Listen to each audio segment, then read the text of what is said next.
اللهم صل على محمد وعلى آل محمد كما صليت على إبراهيم وعلى آل إبراهيم إنك حميد مجيد اللهم بارك على محمد وعلى آل محمد كما باركت على إبراهيم وعلى آل إبراهيم إنك حميد مجيد أعوذ بالله من الشيطان الرجيم بسم الله الرحمن الرحيم كل نفس ذائقة الموت وإنما توفون أجوركم يوم القيامة فمن زحزح عن النار وأدخل الجنة فقد فاز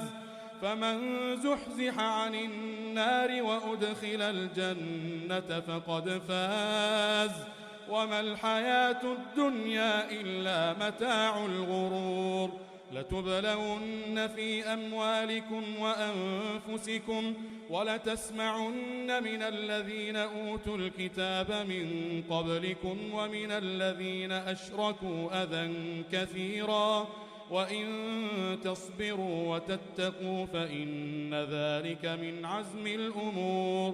پچھلے سبق میں ہم نے پڑھا تھا فَإِن كَذَّبُوكَ فَقَدْ كُذِّبَ رُسُلٌ مِّن قَبْلِكَ جَاءُوا بِالْبَيِّنَاتِ وَالزُّبُرِ وَالْكِتَابِ الْمُنِيرِ۔ اے پیغمبر صلی اللہ علیہ وسلم، فَإِن كَذَّبُوكَ، پس اگر وہ آپ کو جھٹلا رہے ہیں، آپ کی بات نہیں مان رہے، فَقَدْ كُذِّبَ رُسُلٌ مِّن قَبْلِكَ، یہ کوئی نئی بات نہیں ہے، انہوں نے آپ سے پہلے بھی جو رسول تھے ان کو بھی جھٹلایا، ان کی بھی بات نہیں مانی، یہاں تک کہ اس سے پچھلی آیت میں ہم نے جو پڑھا کہ انہوں نے واضح نشانیاں مانگیں، کہا کہ قربانی ایسی کریں جس کو آگ کھا جائے، تو اللہ نے یہ بھی بتایا کہ پہلے ان کے سامنے یہ سارے معجزات بھی رکھے گئے، انہوں نے پھر بھی نہیں مانا بلکہ انبیاء کو قتل کر دیا۔ تو ان کے رویے سے پریشان نہیں ہوں، آپ اپنا کام کرتے رہیں، ان کی جس نے ماننا ہے اس نے نشانی کے بغیر بھی مان لینا ہے، نشانیاں پوریاں کرتے رہنے سے یہ مان نہیں جائیں گے۔ جاءوا بالبینات والزبر والکتاب المنیر، جو پہلے رسول آئے وہ واضح نشانیاں لے کر آئے اور صحیفے تختیاں لے کر آئے اور کتاب منیر لے کر آئے، روشن کتاب لے کر آئے، لیکن انہوں نے اس کے باوجود بھی مانا نہیں ہے۔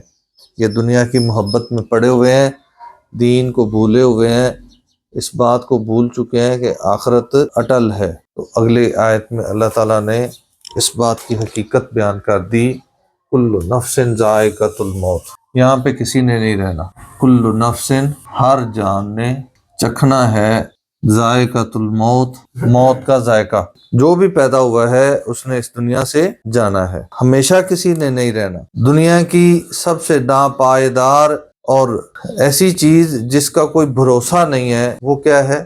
زندگی ہے، اور جو حقیقت ہے، جو اٹل ہے، جو کسی نہ کسی وقت آ کر ہی رہنی ہے، وہ ہے موت، اس سے بھاگ کوئی نہیں سکتا۔ یہ دنیا اگر اہم ہوتی تو اس دنیا میں رہنے کے لائق جو ہستیاں تھیں ان میں سب سے پہلا نمبر انبیاء کا تھا، تو وہ یہاں پہ رہتے، وہ اگر نہیں رہے تو اس کا مطلب ہے یہ دنیا رہنے لائق ہے نہیں۔ سب نے یہاں سے جانا ہے، یہاں پہ کسی کام کے لیے آئے، وہ کام کر کے تو واپسی جانا ہے، واپس جا کے اس کام کی رپورٹ دینی ہے۔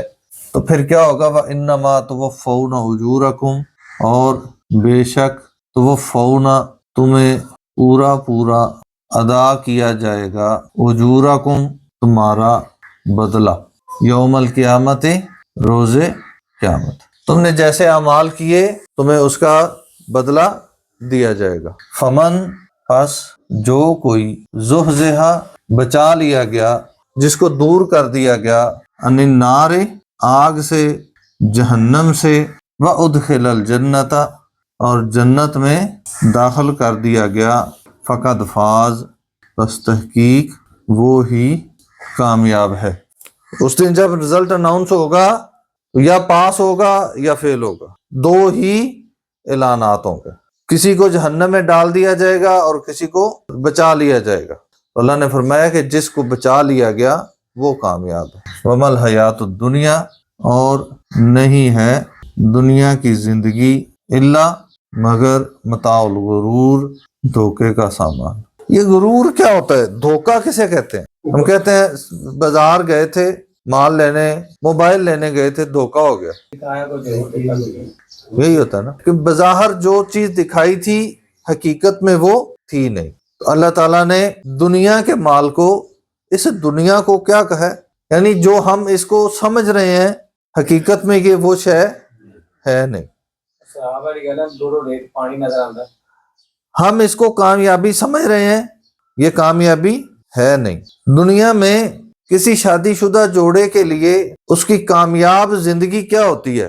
کوئی بھی جوڑا اپنے آپ کو اس وقت مکمل طور پہ مطمئن اور کامیاب سمجھ لیتا ہے جب اس کے پاس اپنا گھر آ جائے، کوئی مناسب گاڑی آ جائے اور 2 بچے آ جائیں، اور روزگار کا ایک اچھا ذریعہ آ جائے، تو وہ کہتا ہے جی اپنی لائف سیٹ ہے، وہ اپنے آپ کو کامیاب سمجھنے لگتا ہے کہ اس کی زندگی کے سارے معاملات مکمل ہو گئے۔ مجھے بتائیں کیا یہ کامیابی ہے؟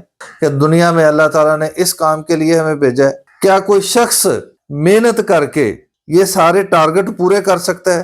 کیا وہ خود اپنی محنت سے یہ سارے ٹارگٹ اچیو کر سکتا ہے؟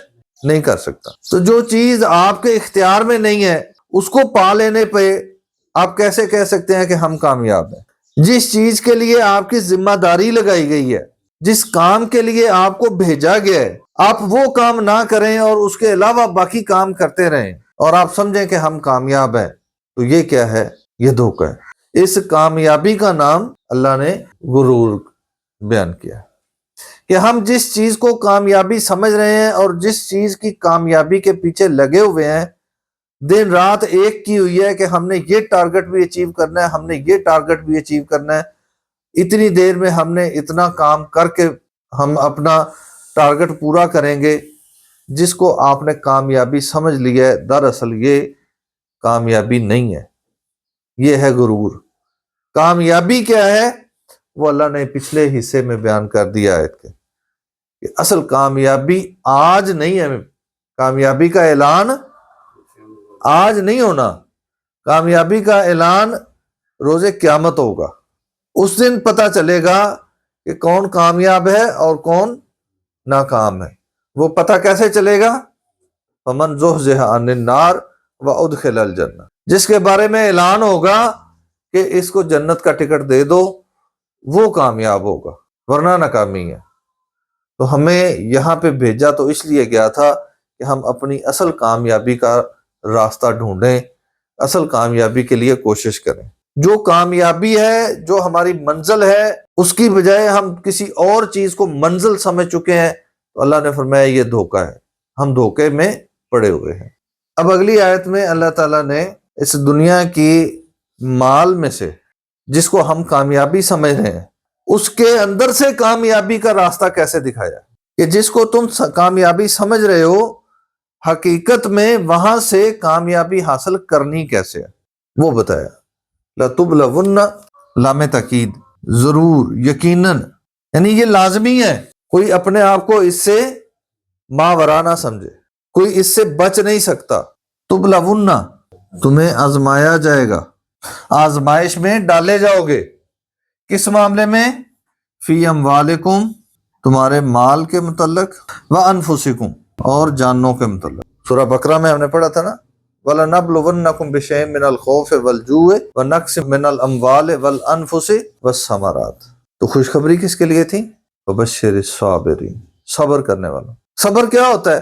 اللہ کے نبی صلی اللہ علیہ وسلم نے الصبر عند صدمۃ الاولی، صبر وہ ہوتا ہے جب نقصان پہنچے اس وقت صبر کریں۔ اگر اس وقت ہم کریں کہ بھئی تینوں پہنچیا ہوئے تے تینوں پتہ لگے، ٹھیک ہے، اور ہفتے بعد ہم کہیں ساڈا تے صبر ہی ہے، وہ صبر نہیں۔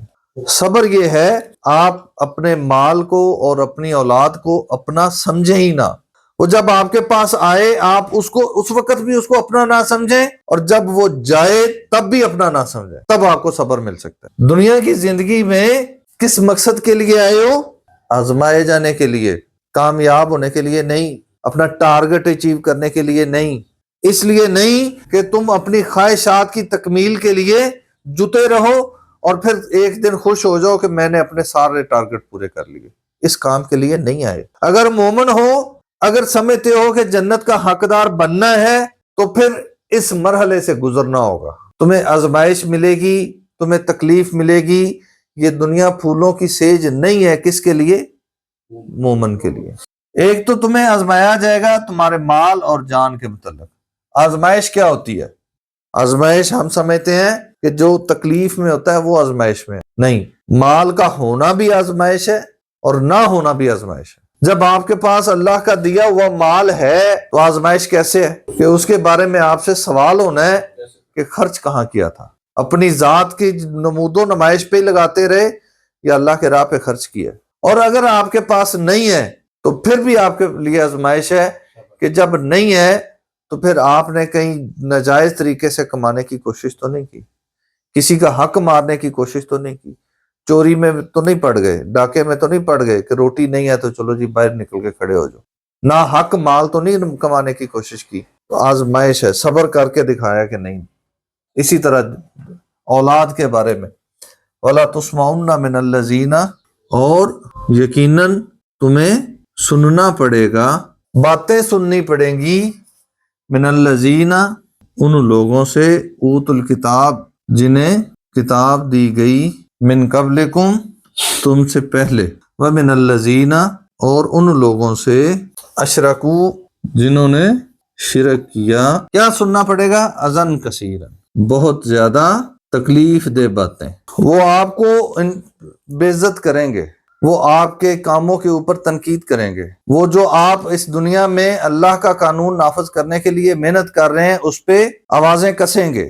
یہ نہیں ہو سکتا کہ آپ اللہ کے راہ میں اللہ کی طرف بلانے کے لیے محنت کریں تو لوگ آپ کے پھولوں میں ہار ڈالیں، یہ نہیں ہو سکتا۔ تکلیف تو آئے گی، انسلٹ ہوگی، بے عزتی ہوگی، یہ لازم ہے۔ کس کے لیے؟ جو اس دنیا میں کامیاب ہونے کے راہ پر چل پڑے۔ دنیا کے اندر کامیابی نہیں چاہیے، دنیا میں رہ کے آخرت کی کامیابی چاہیے۔ وَإِن تَصْبِرُوا، اور اگر تم صبر کرو، وَتَتَّقُوا، اور اللہ سے ڈرتے رہو۔ صبر کیا ہے؟ صبر کے اندر دو چیزیں ہیں، صبر کے دو مرحلے ہیں۔ صبر یہ نہیں ہے کہ تکلیف آئی تو خاموش ہو گئے، یہ صبر نہیں ہے، یہ ایک مرحلہ ہے۔ اگلا مرحلہ یہ ہے کہ جس کام کے دوران آپ کو تکلیف پہنچی آپ اس پہ ثابت قدم بھی رہیں، اس کو چھوڑ نہ دیں۔ ایک تو یہ کہ آپ دعوت پہ نکلے تھے تو آپ کو تکلیف پہنچی تو آپ نے اس پہ کوئی ری ایکشن نہیں دیا، اللہ کی طرف سے اجر کی امید رکھتے ہوئے برداشت کر گئے، یہ صبر کا آدھا حصہ ہے۔ اور اس تکلیف کو دیکھتے ہوئے اگر آپ نے وہ دعوت چھوڑ دی تو آدھا حصہ آپ نے چھوڑ دیا۔ ثابت قدم رہنا یہ صبر کا باقی کا حصہ ہے، کہ وہ دعوت نہیں چھوڑنی، تکلیف برداشت کرنی ہے۔ فَإِنَّ ذَلِكَ، پس بے شک یہ بات یا یہ مرحلہ، من عزم الامور، ثابت قدمی والے کاموں میں سے ہے۔ یہ کام ثابت قدم رہنے والوں کا کام ہے، یہ ہمت کا کام ہے، یہ مردانگی ہے، اصل یہ مردانگی۔ آپ ثابت قدم رہیں، برداشت کریں اور اپنے راہ پہ ڈٹے رہیں۔ اللہ تعالی ہمیں دین کو سمجھنے، اس کے لیے محنت کرنے کی توفیق عطا فرمائے۔